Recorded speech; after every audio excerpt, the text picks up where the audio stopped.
seatbelts now mandatory, how important are airbags? I'll talk with several prominent politicians.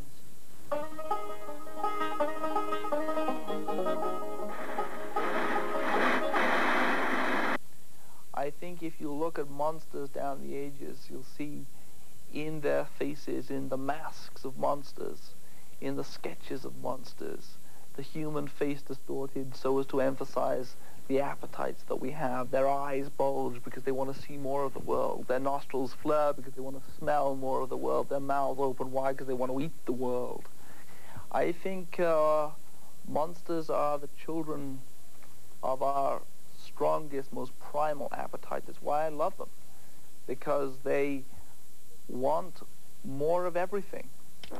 And you want more, don't you? I'm here to satisfy your appetite for monsters. I'll sate your hunger for those primal creatures.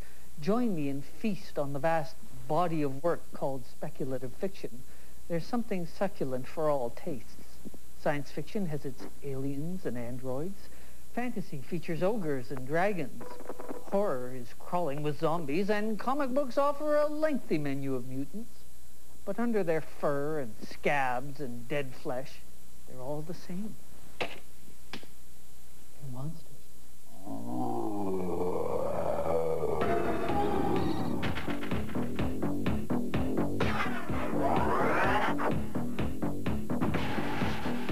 Rising anti-Semitism in Eastern Europe has voted English-only sign. 40,000 tons of armed with PCBs blew up the ozone layer today.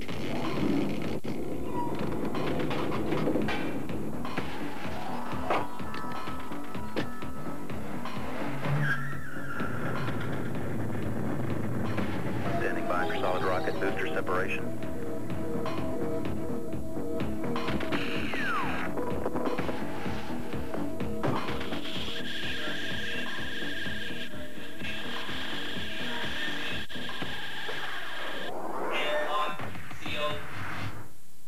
Greetings, prisoners of gravity. This is Commander Rick, overriding the airwaves to unleash a heaping helping of hideous horrors. Back in the early 50s, horror comics overflowed with ghastly, ghoulish monsters. Kids loved them. The kids' parents hated them. So uptight authority figures censored horror comics into oblivion. By the 60s, the only refuge for monsters was in superhero comics by legendary creators like Stan Lee and Jack Kirby. Today, horror comics are back and bigger than ever, and monsters are everywhere. After reading the Hellboy you faxed me, I wondered, why are you so fascinated by monsters? That's the big question. I don't know. Ask my wife. She'd also like to know the answer. I've always loved the 30s, the 40s, kind of the old pulp magazine, the old weird tale stuff, and the paranormal investigator kind of stuff. And I said, well, a paranormal investigator would be the perfect thing because it would all be about monsters. And he'd have an excuse for meeting monsters all the time because that's his job. So I didn't want to be just a regular guy because it would be boring drawing a regular guy. So I created Hellboy is kind of like a Kirby monster kind of a character, or a Harryhausen thing. So I gave him a tail because I imagined the tail swishing like a Harryhausen, dinosaur guy. I imagined Hellboy moving like that.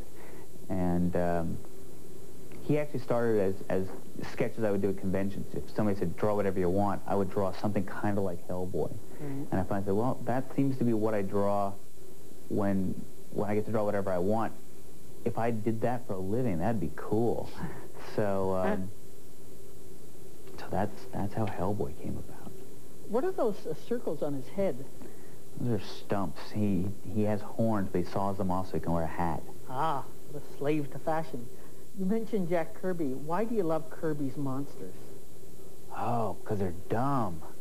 They're big and they're square and they're the greatest thing. And they just showed up and they got hit by lightning, and they were a wax figure that was too big to fit in the wax museum, and they got hit by lightning, and so it just walks around. It's just the greatest stuff. The imagination and the feel he gave those things, the way they moved and stuff. It was like Harryhausen stuff. There was just such a genuine affection for it too. I mean, the way Kirby did this stuff. It wasn't cold. It had a real warmth to it and a solidity to it.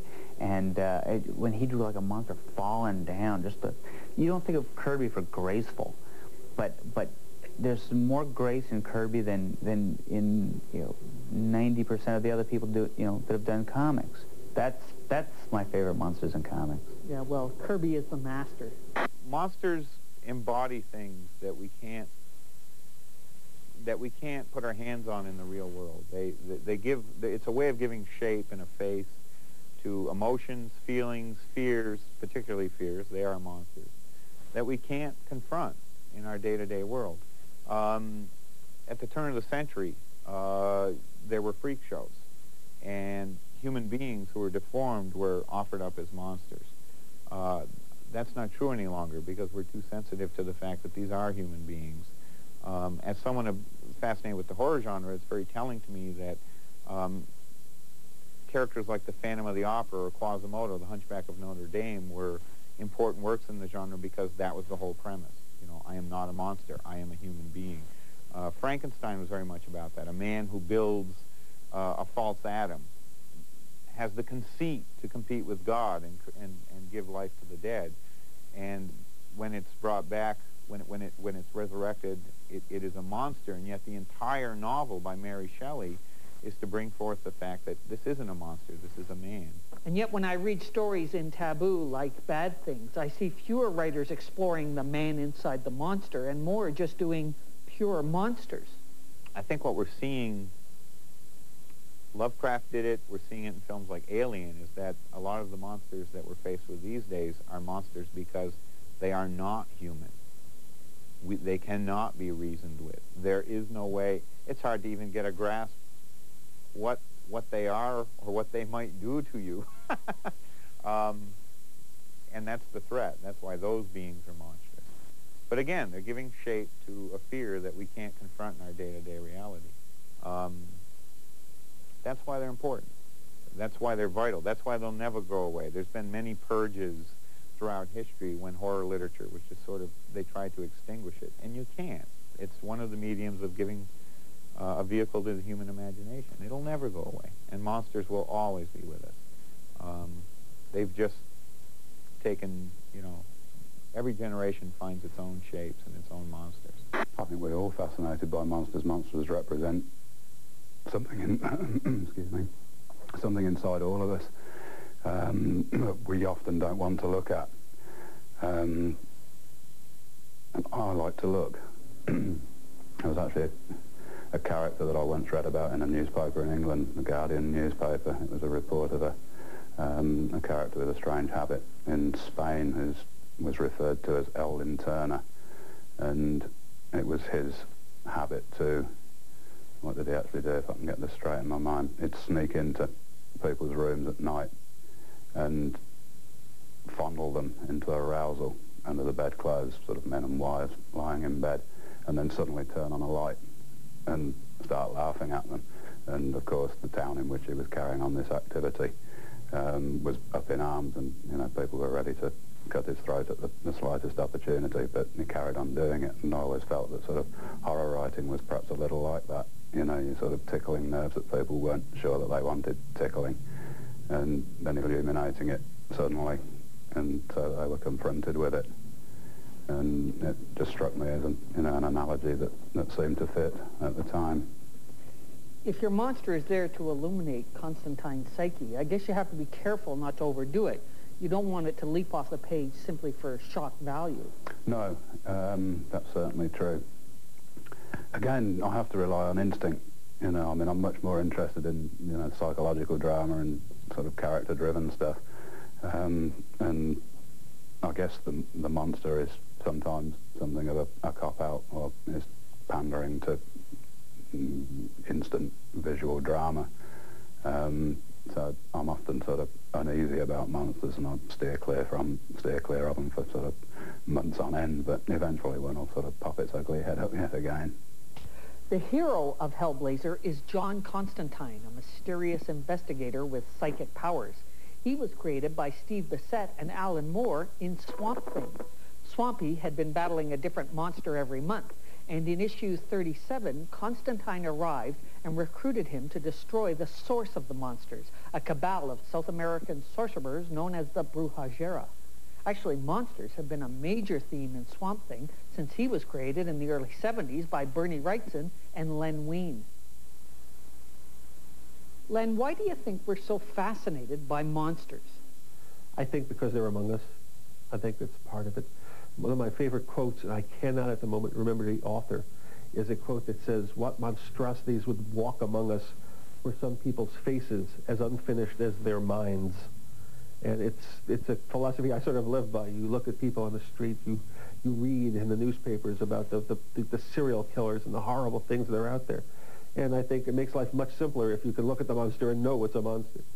I think also that while there are people who look beautiful but are monstrous inside, I've always enjoyed writing about creatures that look monstrous but are beautiful inside. Swamp Thing, various other characters of that sort, the Hulk. There's something about them that appeals to me. There's something about the tragedy. There's something about the growth of humanity, that spark of humanity trying to get out from inside that I find compelling when I write. And you'll see that spark of humanity in another Len Wein creation, Nightcrawler, that demon from Deutschland. As a monster in a freak show, Kurt Wagner was taunted for his appearance, but like the other X-Men, he uses his powers to help humanity. But a new generation of comic creators wonder about the man who has the spark of the monster in him. Is Marv, the brutish hero of your story Sin City, a monster? Yeah, Marv was definitely a monster. He was by modern terms, in modern times. You know,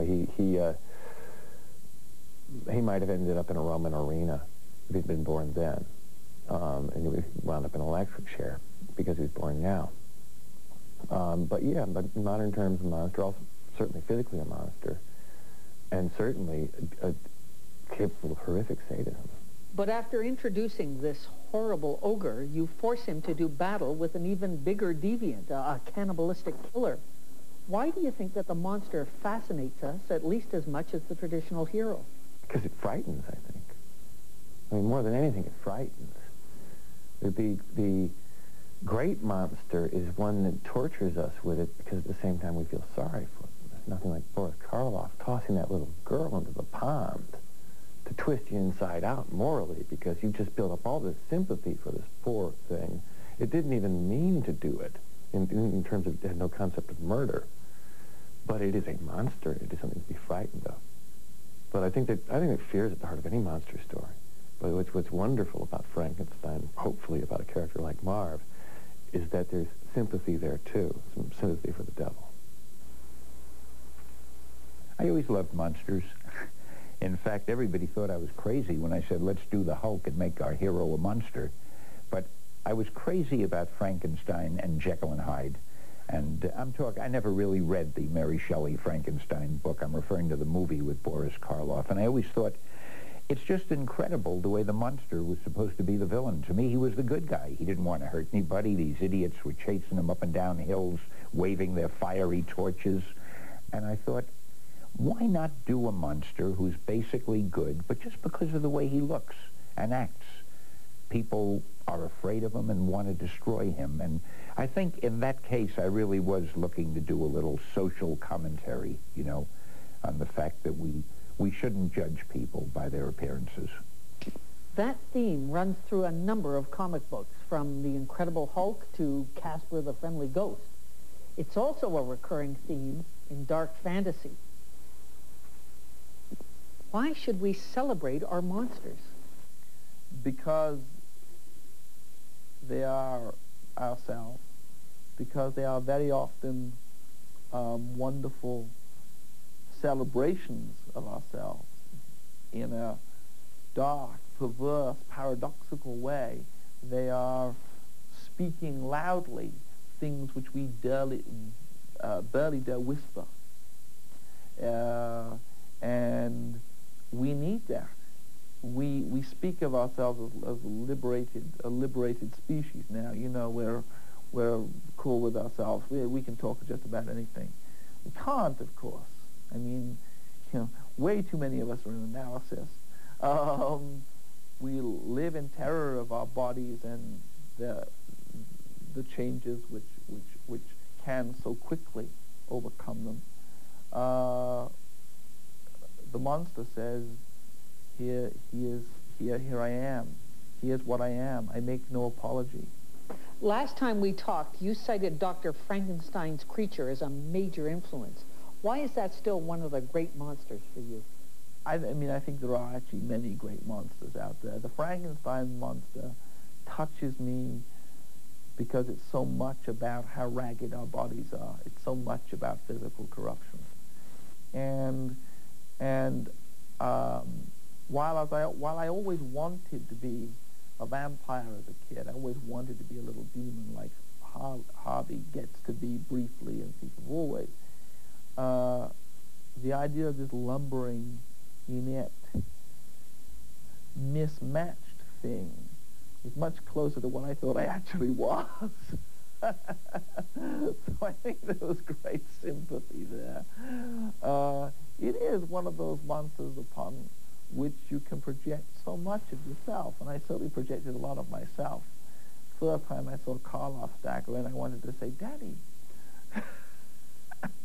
That monster is not just Clive's daddy. He's the father of every modern horror writer, because all modern horror fiction can be traced back to Mary Shelley's original Gothic masterpiece, Frankenstein, the Modern Prometheus.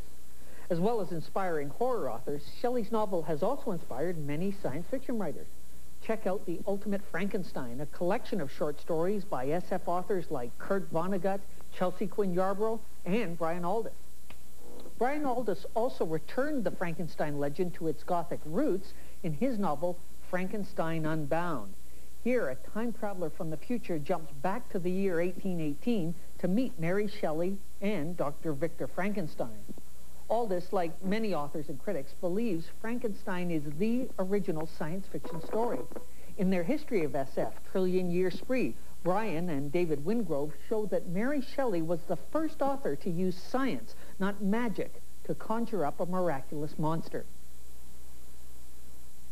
To write that history of science fiction, I had to read or reread thousands of books. Books that originally I had read for love, I then had to read for study purposes. And at the end of it all, exhausted, prone on the floor, foaming at the mouth, I tried to decide which of all those thousands I liked best, or from which I'd most benefited. And I decided, damn it, it was the first one. It was Mary Shelley's Frankenstein. But I realized that it was mainly known through crude film versions that really betray the novel, absolutely. For instance, they make the creature an inarticulate monster that just breaks up the laboratory. In the book, it's eloquent, puissant, cunning, far more frightening on the printed page than ever on celluloid. So I had the exegetical impulse to write Frankenstein Unbound, which would, as it were, direct people's attention to the original and show that it wasn't just an old Gothic horror, but there were many philosophical and scientific points in it. Exactly. Mary Shelley had read about an Italian scientist named Galvani who made dead muscles move using electric sparks. Galvani only twitched a few frogs' legs, but Mary Shelley extrapolated the idea to galvanizing a whole person. And her infamous book has since galvanized hundreds of writers to write horror stories, science fiction stories, and science fiction horror stories. For example, Tanya Huff's novel Blood Pact was inspired by Frankenstein and by a magazine article Tanya read about research into human memory and electricity. The result is a modern Gothic horror with science fiction themes, a Frankenstein fable for the information age. Blood Pact features Tanya's recurring heroine, Vicki Nelson, and her lover, the vampire, Henry Fitzroy. Together, they try to stop Professor Aileen Burke and two of her graduate students from their gruesome attempts to reanimate the dead. In their laboratory at Queen's University, the scientists revive Vicki's dead mother using biotechnology, organic bacteria, and neural networks stored on computer banks. And Making Love by Melanie Tem and Nancy Holder is another Frankenstein for the 90s. Here, the schizophrenic Cameron Tobias uses his imagination. not lightning bolts and fresh body bits, to construct a gift for his sister, Charlotte. He builds her the perfect lover, the gift that keeps on giving. Melanie, it's Commander Rick. In making love, was there anything in particular that inspired you and Nancy Holder to rework the Frankenstein mythos? In making love, the idea is a woman who has not been able to find a man good enough for her. This is inspired by someone I know who is considerably younger than the protagonist. She's in her 20s and has never allowed herself to even go on a date because she can't find a perfect man. And it struck us as emblematic of a particular kind of way of looking at relationships. If we would take that stance, that way of approaching the world and take it to an extreme. So we thought of a woman in her 40s who is desperately lonely and frightened, and had her discover a way to create life and therefore to create her perfect lover, who, predictably enough, is no longer perfect once he's created, because now he has a life of his own. And just as in Mary Shelley's original, it's the creator that turns his creation into a monster. But what made that transition from the perfect lover to monster inevitable? He is a monster character because he has no soul, because, like the original Frankenstein's monster, we think of him as sort of Fabio with no soul. He is beautiful and sexy and originally does everything she thinks she has wanted him to do. But what we discover is that there's nothing inside. There's no one home inside. I think we've all known people like that, and again, he's the extreme of that kind of person, the pretty boy person.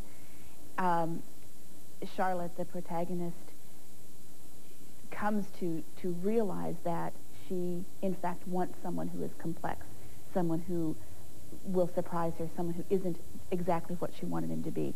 And the violence at the end, towards the end of the book, has to do with his destruction of other creatures who have been created without souls, and his desperate attempt to find something that will anchor him, which he doesn't do any more than the Frankenstein monster does. That's right. Thanks, Melanie.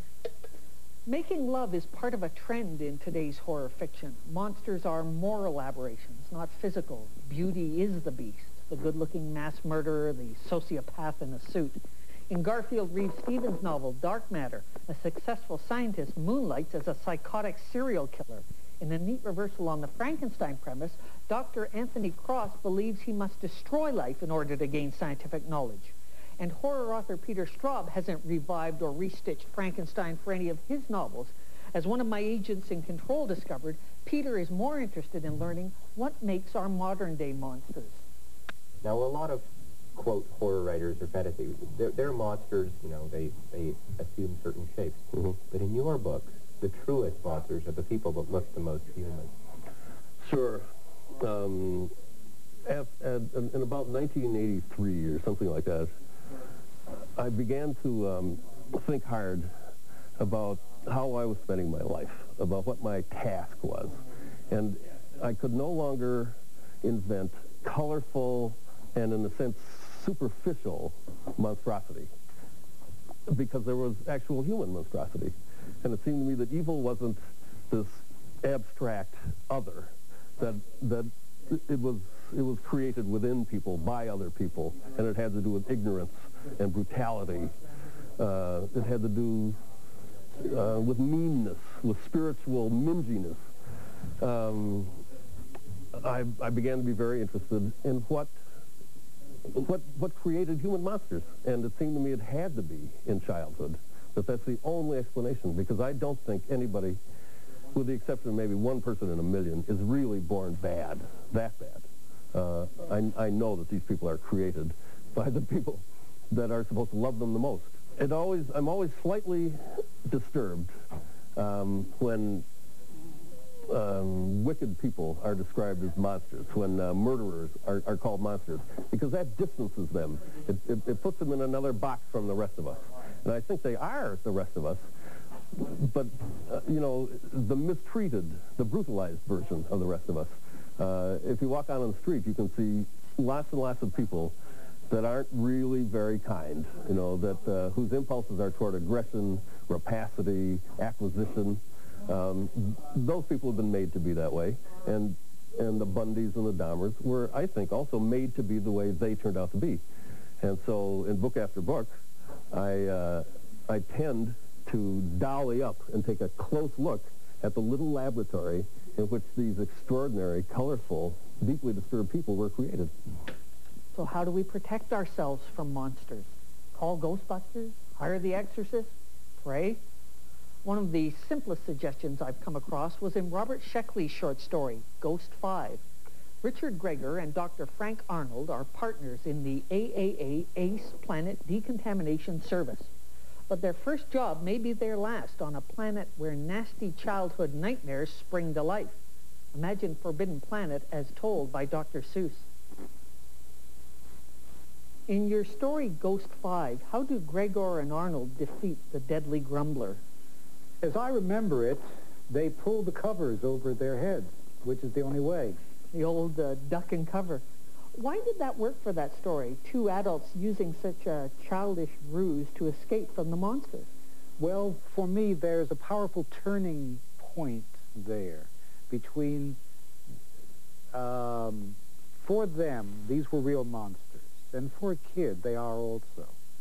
And yet, if you stand back, if you pull back, if you establish some ironic distance, you can see the child pull the covers over his head as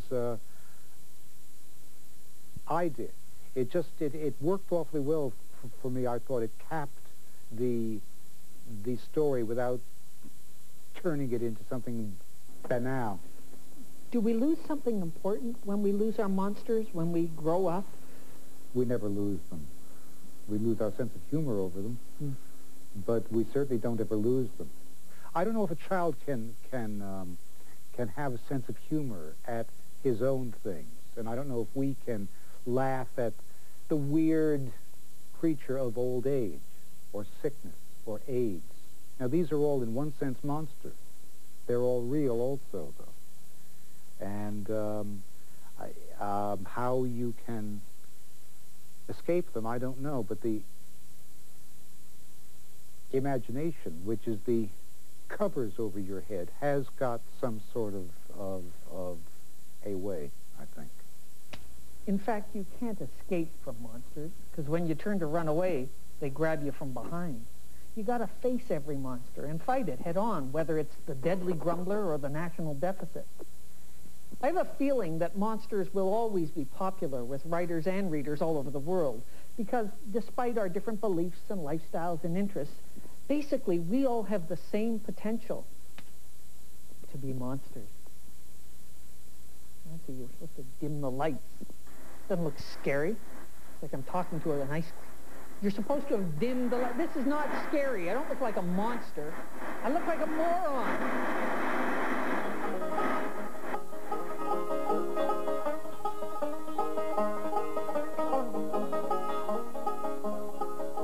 Stay tuned for The Future, TVO's new series exploring the synthesis of art and technology. Next. For the surgical procedure.